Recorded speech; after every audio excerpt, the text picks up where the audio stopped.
Hi, my name is Nicole Hemingway, and I am the CEO of the U.S. Pain Foundation, a national nonprofit dedicated to improving the quality of life and health outcomes for people living with chronic pain. Living with chronic pain can feel all-encompassing. It can impact every aspect of your life, including relationships, ability to work, social interactions, daily living, self-worth, and finances. Because pain is so complex and varies from individual to individual, the categories of treatment to help manage it are as equally complex. September is Pain Awareness Month, 30 days that are nationally designated to increase public awareness about pain and its devastating impact on individuals, families, communities, and the nation. Each week during the month, we will dive into a different aspect of chronic pain. This information shared complements our pain series. Today's discussion will look at the importance of creating a pain management plan. We will explore the best practices for effective pain management, covering 5 key categories: medications, restorative techniques, complementary approaches, behavioral health strategies, and interventional methods.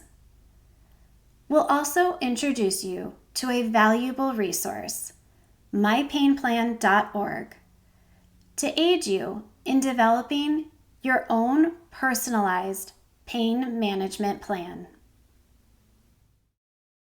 Medication plays a crucial role in managing pain.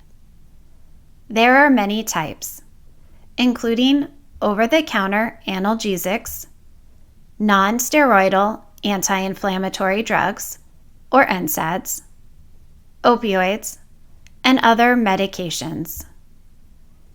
In addition, certain medications may be prescribed to treat the medical conditions underlying pain, such as calcitonin gene-related peptides, known as CGRPs, for headache disorders, or immunosuppressants for autoimmune disorders. Medications can be delivered in various ways, such as by mouth, through intravenous infusion, or on the skin. There are also drug delivery devices that can be implanted into the body. It's essential for people to work closely with their healthcare team to determine what type of medication is right for them and how to minimize risks while maximizing benefits. Restorative techniques often focus on using or modifying movement to reduce pain. Examples include physical therapy, massage therapy, occupational therapy, and activities like strength training and pool therapy. These techniques seek to improve mobility, flexibility, and strength, which in turn can help reduce pain levels. In the long term, they can even help address the underlying cause of pain. Other strategies, such as physical manipulation, massage, or heat or cold therapy, can provide direct and immediate relief of pain. Options in this category are typically low risk, though you may need to start slowly to avoid worsening your pain. In most cases, they do require regular practice in order to see results. They generally require working with a trained professional. But with some of these modalities, once you learn the techniques, you can often continue practicing them independently. Complementary approaches are alternative therapies that can accompany conventional pain management methods.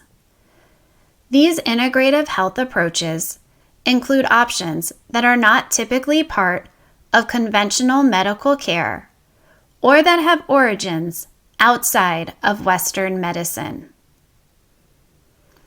Options in this category often emphasize the mind-body connection.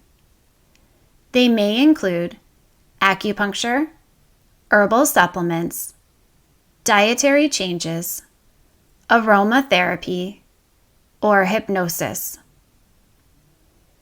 While they may not all directly treat the pain, they can contribute to overall well-being and symptom management by calming the nervous system and reducing stress. Scientific evidence behind these approaches can be mixed, so it is important to research each intervention to decide whether it may help you and your specific pain. People with pain are significantly more likely than the average person to experience stress, anxiety, and depression. Behavioral health strategies address the emotional and psychological aspects of pain. Stress increases pain, and pain increases stress. Addressing the psychological impact of pain does not mean that your pain isn't real.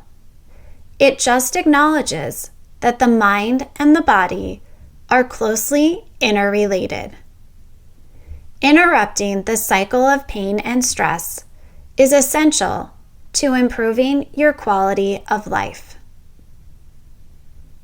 Acceptance and commitment therapy, counseling, relaxation techniques or mindfulness, biofeedback, peer support, and other approaches may help improve your ability to cope with pain, reduce stress, and improve overall quality of life.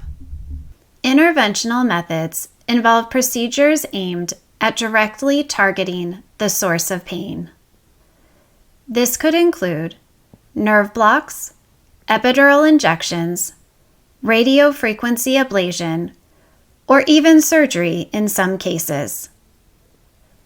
Surgery, in particular, is typically not the first pain management route for most conditions, but these interventions may offer relief for certain types of chronic pain when other methods have not been sufficient. Now that we've covered the 5 categories of pain management, it's crucial to develop a personalized plan tailored to your unique needs. MyPainPlan.org is an excellent resource created by US Pain that guides you through this process by outlining dozens of treatment options in each pain management category. This resource offers tools, educational materials, and support to help you create a comprehensive plan that is specific to your individual health and needs to share with your healthcare team. Remember, effective pain management isn't just about alleviating discomfort. It's about reclaiming your life and enjoying meaningful activities again. By incorporating the best practices we've discussed and utilizing resources like mypainplan.org, you can take proactive steps toward better pain control and improved quality of life. Thank you for joining us, and until next time, remain informed, stay empowered, and take care.